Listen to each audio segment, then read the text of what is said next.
Hello everybody, this is Yoko's Anime Reactions, and this is going to be my review for Kill la Kill Episode 2.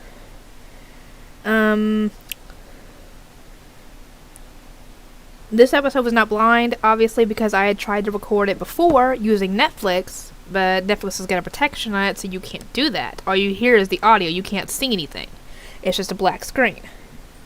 I wish I had known that before I had started recording, because essentially it's not a blind reaction anymore. Anyway, so yeah, for those of you who've been asking for the Kill la Kill thing, yeah, it's finally here. It's my 800 subscriber special, and I've already gotten up to 817 subscribers. Woo! 183 left before I reach 1,000, which is insane! Here's hoping that all those subscribers that I end up getting will be active subscribers, because it sucks when you get a subscriber and they don't watch your content. Or at least, you know, do something, essentially, because it's not fun to get a subscriber and then they just don't do anything on your channel at all. I don't mind watching maybe a couple of different series, but that's, you know, it. If they want a certain show, all they gotta do is ask, you know? So for those of you who, you know, are subscribed to my channel and don't watch every single thing, obviously, and there's a certain content you want on my channel, feel free to message me. And, you know, or leave a comment or go on Discord or whatever and let me know, and I might put it on my list. For now, though, we are doing Kill la Kill. Essentially, this episode left where we left off last time, which is where Ryuko, however you pronounce her name, is about to face off against Satsuki, but her Kamui tells her... What? What?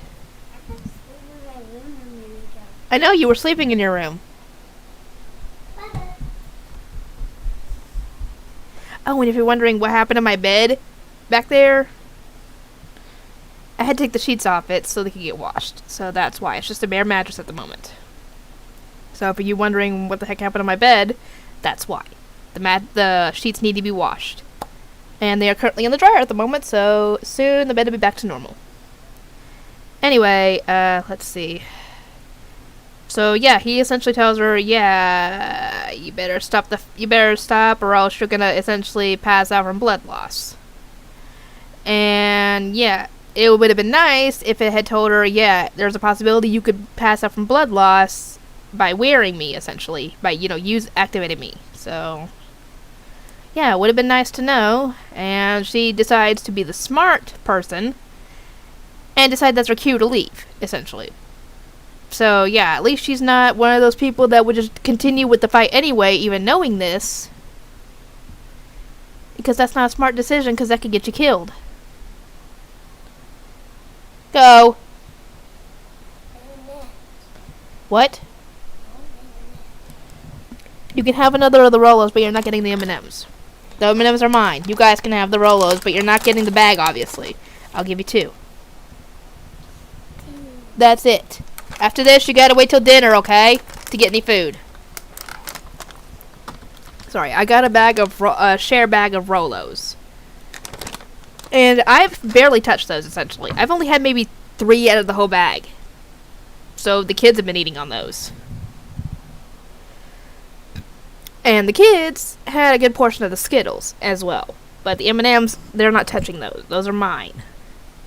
And you will hear in the episode, while I was reacting to it, I was getting some out of the bag, and the bag tipped over, and a good portion of them spilled onto my lap.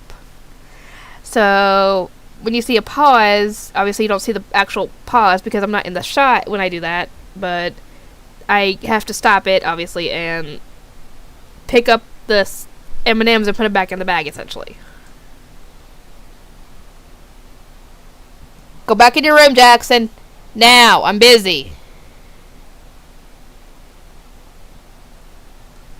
Anyway, let's see, what was I saying? Oh yeah, she took the time to leave, which is a smart thing, because like I said, most of the anime characters would just say screw it and go and fight, instead not caring about the consequences, which could get them killed. Or get them really hurt or worse. So she leaves and goes back to the slums where her friend, the one she saved in last episode, is living. She passes out as soon as she gets off the trolley, and the same kid from before that she met in last episode, him and his little group of deviants, friends, whatever you want to call them, they found her, and he brought her back there. And when she wakes up, it's kind of a very not good scene, considering it looks like she's being assaulted. And I'm like, really? Why? You might be a doctor, but why go to that extreme? There's no need to get right on top of the person. Now, if he was doing the hyperventilating while standing beside her bed while, treating her injuries, then that's a little more acceptable. But what he was doing was like, no. And she rightfully gets him in the nose and causes him nosebleed. And she comes in and says, "Oh, what are you doing, Dad? That wasn't cool." And Ryuku was like, "Oh, that's your dad? Oh, I'm so sorry." And her brother ends up showing up and says, "Hey, what are you doing fighting with your boobs hanging out?" And I'm like, that's how the outfit looks. That's not her choice in the matter. Because I'm sure if she had a choice in the matter, it wouldn't be that skimpy. And she promptly hits him, and then his mom comes in and tells her, "If hitting my husband and my son makes you feel better, go right ahead." And the food they give her is questionable looking. The soup especially, the baguettes, whatever you want to call them, they look fine. The soup is what looks questionable. It looks like it's got worms or something in it. I don't know what the heck was in that stuff, but apparently she only uses non-poisonous food. I'm like, that doesn't make me feel any less wary. And the funny thing is that their dog decides to go and try and eat off of her plate, and they just toss him out the window, and he just comes right back through the window and just continues to eat. I'm like, really? That's one persistent dog, I guess. If you're hungry enough, any food is good food. And they gave her a place, essentially, to crash for the night, and they head to school in the morning, and we come to find out that her friend is a part of the tennis club, and because she missed practice, which was not her fault at all, I'm sure if she had a choice, she'd rather be at practice than being held over a boiling vat of God only knows what. I don't remember what it was. About to be killed, essentially. But she ends up getting bombarded with lots of tennis balls. And Ryuku protects her, obviously. And she has her friend go off to class, and she just goes around them and goes right to class. And nobody tries to stop her, thankfully. And Ryuku tries to use her Kamui again, but it doesn't respond, which ends up getting her blindsided by a bunch of tennis balls and knocked into the water. Thankfully, her homeroom teacher found her. What he was doing in the sewers, I do not know. And brought her there and patched her up, undressing her in the process. And I can understand her annoyance at it, because you don't know what the guy could have done to her. And he explained that her Kamui didn't activate because it didn't have blood. And as soon as he put some of her blood on it, it activated and started crawling for more. So that's why it didn't activate it before, because it didn't have access to her blood. And for some strange reason, while he's explaining all this, he gets all, I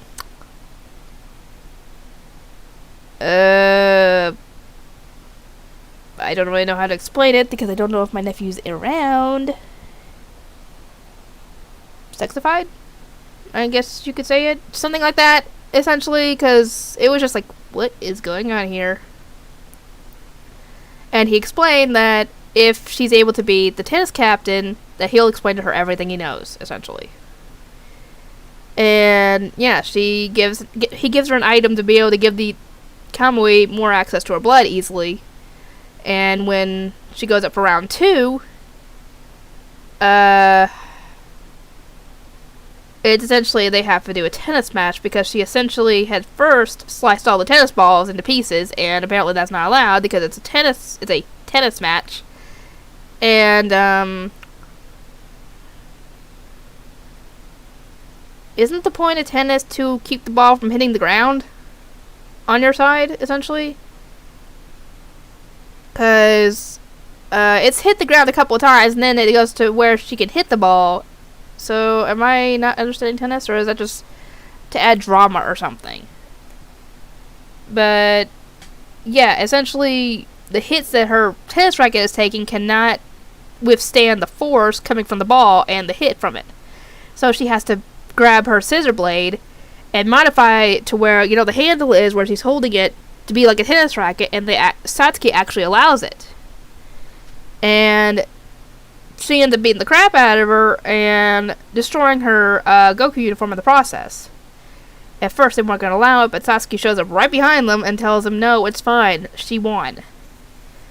And Ryoko's about to attack her, but we quickly see a power gap similar to the effect of when Escanor was about to use his final move on Gallant, which caused the guy to try and run away. That kind of show of power gap, essentially, where the opponent is much larger than the main character, essentially, or much larger than their opponent, essentially, which shows a gigantic power gap. And what was it, Senketsu? Seketsu, whatever you want to call the Kamui, it tells her, yeah, you better beat her in 2 minutes because we're going to pass out again if you don't. And, yeah, she takes that opportunity to skedaddle out of there. So, yeah. If somebody can offer some explanations for some of that stuff, that'd be great, but don't spoil anything that could possibly be explained later. But, yeah. I hope you guys enjoy the reaction. I'm sorry that it's not a blind reaction, but, yeah, if I had known about the whole Netflix thing, I wouldn't have tried to use that as an option. Anyway, I will see everybody next time.